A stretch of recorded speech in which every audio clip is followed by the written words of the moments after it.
नमस्कार, मी अतिशय स्वागत आहे तुमचं अलिबाग मूळ मतदारसंघातील बातम्या विशेष कार्यक्रमामध्ये. मित्रांनो, आजच्या विषयाचं टायटल वाचत असेल की महायुतीचे उमेदवार सुनील तटकरे यांची आणि महायुतीचे 3 घटक पक्ष आहेत, भारतीय जनता पार्टी, त्याच्यानंतर शिंदे गट आणि राष्ट्रवादी अजित पवार गट यांची एक बैठक किंवा सभा किंवा मेळावा हा अलिबागमध्ये होणार होता, अशी मित्रांनो एक कानावर उडती बातमी होती. परंतु अशा पद्धतीची बैठक होणार आहे आणि त्याच्यामध्ये सर्व पक्षीय पदाधिकारी, कार्यकर्ते आणि 3 घटक पक्ष एकत्र येऊन ती बैठक किंवा तो मेळावा किंवा सभा होणार आहे, अशा पद्धतीचं एकंदरीत एक चित्र निर्माण करण्यात आलेलं होतं. कारण की तुम्हाला चांगल्या पद्धतीने माहिती आहे की 32 रायगड लोकसभेचे उमेदवार हे महायुतीतून सुनील तटकरे असणार आहेत. आणि कालच माझ्या ही कानावर खबर आलेली होती की अलिबागमध्ये एक बैठक, सभा किंवा मेळावा हा महायुतीचा होणार आहे. मित्रांनो, अशा पद्धतीने या बैठकीचं 3 पक्षांना जे प्रमुख आहेत त्यांचं त्याला समर्थन आहे का, त्यांचं त्याच्यामध्ये 3 पक्षाच्या घटक पक्षांमध्ये संगनमत आहे का, हे पाहणं महत्त्वाचं ठरेल. आणि अशा पद्धतीचं बैठकीचं ज्या वेळेला हवा पसरवण्यात आली त्यावेळेला भारतीय जनता पार्टी 192 अलिबाग मूळ मतदारसंघातून एक स्पष्टीकरण देण्यात आलेलं आहे. आणि मित्रांनो, अलिबाग मूळ मतदारसंघातील दिनेश राऊत वरून अध्यक्ष यांनी एक पोस्ट त्यांच्या कार्यकर्त्यांना सोशल मीडियावरून पाठवलेले आहेत.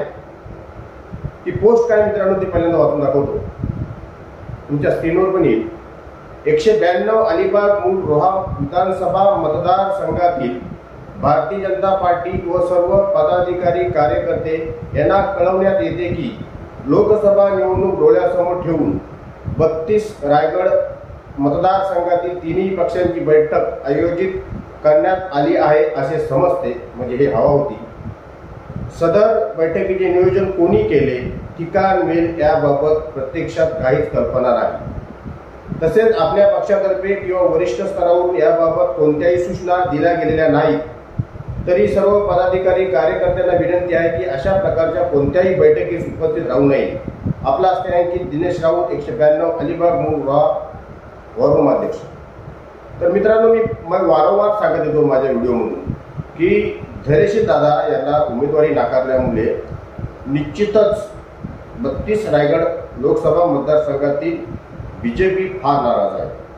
आणि मित्रांनो, असं असताना ही अलिबाग मूळ मतदारसंघामध्ये ही एक सभा घेण्याची हवा ज्यांनी कोणी पसरवली होती त्यांना ही चांगली भारतीय जनता पार्टीने मित्रांनो चपराक दिलेली आहे. कारण की भारतीय जनता पार्टीला अलिबाग मूळ मतदारसंघामध्येच काय तर पूर्ण लोकसभामध्ये कोणीही गृहीत धरू शकत नाही. ह्याचं एक उत्तम उदाहरण हे भारतीय जनता पार्टीकडून जे कोणी महायुतीचे उमेदवार आहेत सुनील तटकरे आणि त्यांना जे कोणी समर्थन करणार आहेत त्यांना मित्रांनो दिलेले आहे. तर मित्रांनो, तुम्हाला चांगल्या पद्धतीने माहिती आहे की अलिबाग मुरुड सालाव रस्त्याच्या उद्घाटनाप्रसंगी भूमिपूजना प्रसंगी व्यासपीठावर सुनील तटकरे, त्याच्यानंतर आमदार महेंद्र दळवी आणि भारतीय जनता पार्टीचे सरचिटणीस ॲडव्होकेट महेश मोहिते हे होते. आणि हे असताना मित्रांनो, व्यासपीठावर असताना त्यावेळेला आमदार महेंद्र दळवी यांनी एक भाषण केलेलं होतं आणि त्या भाषणामध्ये त्यांनी म्हटलेलं होतं की एकत्ववादा, धैर्यशील दादा वगैरे काही चालणार नाही. ज्याची स्टँडिंग सीट आहे ती त्यालाच मिळाली पाहिजे. आणि त्या दृष्टिकोनातून व्यासपीठावर एक भारतीय जनता पार्टीचा मोठा कार्यकर्ता बसलेला आहे हे ते विसरले. ते तटकरेला खुश करायला गेले आणि त्याच्यानंतर 2 दिवसांमध्ये त्यांच्या शिंदे गटाकडून ह्या जे कोणी खासदार आहे लोकसभेचा त्या उमेदवारासाठी मागणी केली गेली. त्याच्यामध्ये भरतसिंग गोगावले हे सुद्धा होते. त्याच्यानंतर मित्रांनो, तुम्हाला चांगल्या पद्धतीने माहिती आहे की त्याच्यानंतर महेश मोहिते यांनी माझ्या चॅनेलवरून येऊन एक मुलाखत दिली की ते नाराज आहेत. कारण की अशा पद्धतीने महायुतीमधून एकच व्यासपीठावर असताना अशा पद्धतीने आमच्या पक्षाबद्दल बोलणं उचित नाही आहे. त्याच्यानंतर मित्रांनो हळूहळू आता लोकसभेची सुरुवात व्हायला लागलेली आहे आणि लोकसभेची सुरुवात झाल्यानंतर सुनील तटकरे आणि बाकीच्या सर्व सुनील तटकरेला समर्थन करणाऱ्या लोकांना माहिती आहे की भारतीय जनता पार्टीला आपल्याला जवळ घ्यावं लागेल आणि त्या दृष्टिकोनातून मित्रांनो हा त्यांचा एक प्रयत्न होता की अलिबाग मतदारसंघामध्ये आपण एक तिन्ही पक्षांचा बैठक मेळावा आयोजित करू आणि आपल्यासोबत पण भारतीय जनता पार्टी आपण दाखवून देऊ, परंतु भारतीय जनता पार्टी किती हुशार आहे हे कदाचित त्यांना माहिती नसेल. मित्रांनो अशा पद्धतीने भारतीय जनता पार्टीने समोरासमोर येऊन हे जे काही स्टेटमेंट दिलेलं आहे याचा अर्थ निश्चितच अलिबाग मतदारसंघातील भारतीय जनता पार्टी ही सुनील तटकरे यांच्या पाठीमागं 32 रायगड लोकसभेच्या निवडणुकीत उभी राहील का हा एक प्रश्नचिन्ह मित्रांनो निर्माण झालेला आहे. हे मी बोलत नाही तर भारतीय जनता पार्टीकडून ऑफिशियल स्टेटमेंट आहे. तर मित्रांनो ह्याचा फटका सुनील तटकरेंना निवडणुकीत बसेल की नाही बसेल हे देव जाणो, परंतु विद्यमान आमदार अलिबाग मतदारसंघातील विद्यमान आमदार महेंद्र दळवी यांना सुद्धा इथे भारतीय जनता पार्टीने स्पष्ट संकेत दिलेले आहेत की आम्हाला तुम्ही गृहीत धरून चालू नका. मित्रांनो तुम्हाला चांगल्या पद्धतीने माहिती आहे 2019 मध्ये भारतीय जनता पार्टीच्या पाठीमाग्याने आमदार झालेले आमदार महेंद्र दळवी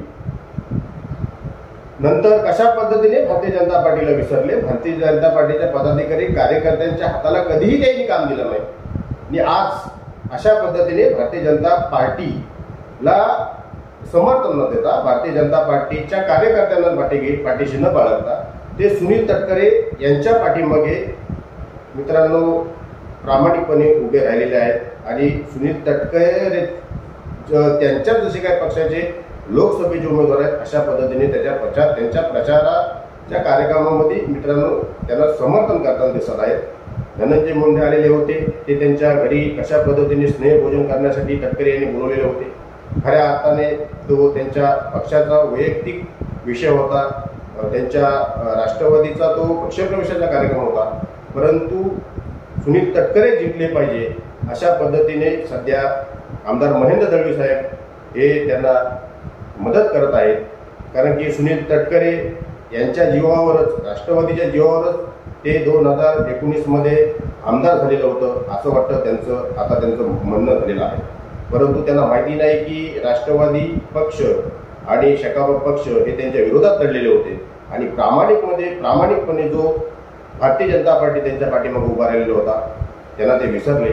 असो मित्रांनो याचा अर्थ आमदार महेंद्र दळवी सुद्धा यांना समजला असेल की तटकरेंनाच तुम्ही मदत करत राहा, परंतु कशा पद्धतीने तटकरेंनी तुम्हाला 2014च्या अध्यक्षपदाच्या निवडणुकीमध्ये फसवलेलं होतं हे तुम्ही कदाचित विसरलेले असाल. कशा पद्धतीने तुम्ही 2019 या आमदार विधानसभेच्या प्रचाराच्या कार्यक्रमामध्ये भर व्यासपीठावरून तटकरेला शिव्या देत होतात हे तुम्ही विसरलेला असाल. कशा पद्धतीने आदिती तटकरे तुमच्या तिन्ही शिंदे गटाच्या आमदारांना दाबत आहे, शिवसेनेमध्ये होते त्यावेळेला, आणि तुम्ही त्यावेळेला आवाज उठवून आदिती हटाव मोहीम चालू केली होतात हे तुम्ही कदाचित विसरलेला आहात. परंतु जनता ह्या कुठल्याही गोष्टी मित्रांनो आमदार साहेब विसरलेले नाही आहे हे तुम्हाला या गोष्टी समजून घ्यायला पाहिजे.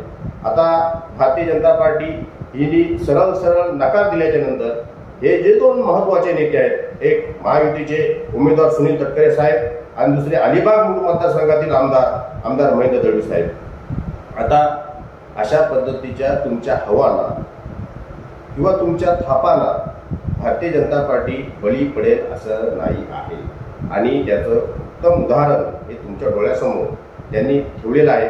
मित्रांनो व्हिडिओ थोडा लांब लचक झाला, परंतु बोलणं महत्वाची गोष्ट होती. कारण की अशा पद्धतीने आतिश गायकवाड वारंवार सांगत होता त्याच्या व्हिडिओमधून की भारतीय जनता पार्टी नाराज आहे, भारतीय जनता पार्टी नाराज आहे, आणि भारतीय जनता पार्टी नाराज आहे की नाही हे तुम्ही बघत जात. म्हणून आतिश गायकवाड ही अतिशय उत्तम अचूक आणि भविष्यात काय घडणार आहे याची पत्रकारिता करताना दिसत आहे आणि बरोबर मला सुद्धा त्याचा अभिमान आहे की अशा पद्धतीने भारतीय जनता पार्टी एक पाऊल पुढे आली आणि त्यांनी त्यांना दाखवून दिलं की आम्हाला गृहीत धरू नका, आम्ही देशातील 1 नंबर पार्टी आहोत, आम्ही महाराष्ट्रातील 1 नंबर पार्टी आहोत. तुम्ही आमच्या जीवावर निवडून आलात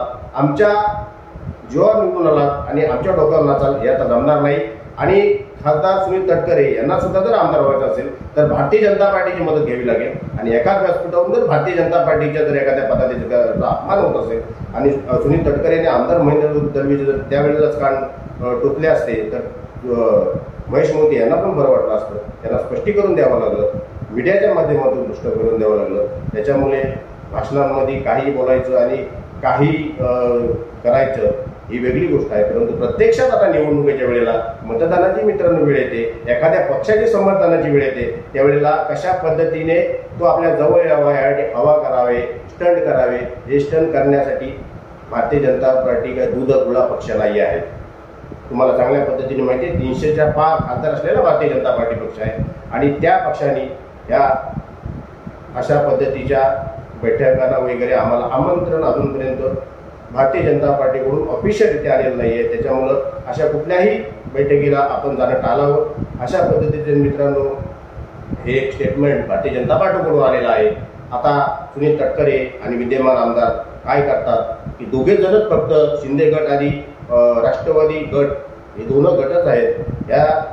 हे गट कशा पद्धतीने सभा घेऊन आमच्यासोबत भारतीय जनता पार्टी नाही हे दाखवतील की सभा ठुसठुस करतील. कारण की ही फक्त त्याची एक खेळलेली चाल होती, परंतु त्या चालेला अचूक भारतीय जनता पार्टीने ओळखून त्यांना योग्य वेळीच चांगल्या परखड भाषेमध्ये उत्तर दिलेलं आहे. मित्रांनो अशा पद्धतीचा एक छोटासा व्हिडिओ बनवून नक्की काय रायगड लोकसभा मतदारसंघामध्ये काय चाललंय, अलिबाग मुंडू मतदारसंघामध्ये काय चाललंय हे जनतेला कळवण्यासाठी अशा पद्धतीचे पत्रकार त्याच्या माध्यमातून त्या गोष्टी जनतेपर्यंत पोहोचवत असतात. म्हणून आम्ही मित्रांनो व्हिडिओ बनवला. याच्याबद्दल तुमचं काय मत आहे कमेंटच्या माध्यमातून सांगा.